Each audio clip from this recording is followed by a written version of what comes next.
अभी हाल ही में आपने एक नाम सुना होगा, बाल।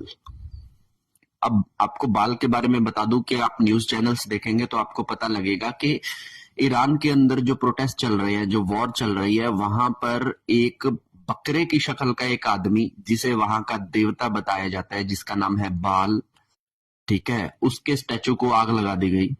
और आप एक चीज उसमें नोटिस करेंगे कि बाल को पूजना, मतलब अगर आप थोड़ी सी हिस्ट्री सर्च करेंगे तो आपको पता लगेगा कि छोटे बच्चों की बलि दी जाती थी बाल के लिए।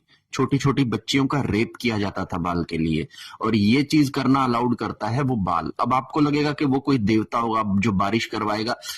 शैतान इसी तरीके से जड़ें बनाकर हमारी सोसाइटी के अंदर बैठा है, और एक बहुत बड़ी कम्युनिटी शैतान से बिलोंग करती है।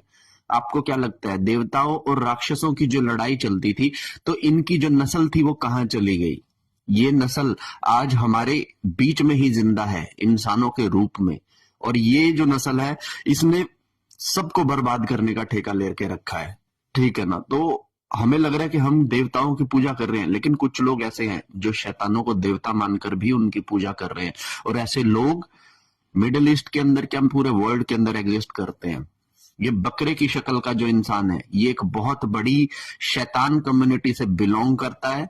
जिसे एक्चुअल में शैतान कहा गया है वो यही है, ठीक है ना? लेकिन एक चीज फिर भी मैं आप लोगों को बता दूं कि ये जो वॉर है, ये जो लड़ाई है, ये दो देशों के बीच की लड़ाई नहीं हो सकती है। ये सूक्ष्म जगत की एक ऐसी लड़ाई है जहां पर पॉजिटिविटी नेगेटिविटी के साथ जो सीधी टक्कर ले रही है। और जब ऐसा कभी होता है तो हमारे जो ये जियोपॉलिटिक्स लगा लीजिए, या फिर आप देशों के बीच की रंजिश लगा लीजिए, या फिर दो तीन लोगों के बीच की रंजिश लगा लीजिए, नेगेटिविटी पॉजिटिविटी लोगों के सर पर चढ़कर बोलती है ऐसे समय पर, ठीक है ना? तो आप लोगों के लिए होगा कि कोई युद्ध हो रहा है, लेकिन एक तो 2026 चल रहा है, मार्च स्टार्ट हो चुका है, और यहाँ पे जो है थर्ड वर्ल्ड वॉर का आगाज हो चुका है।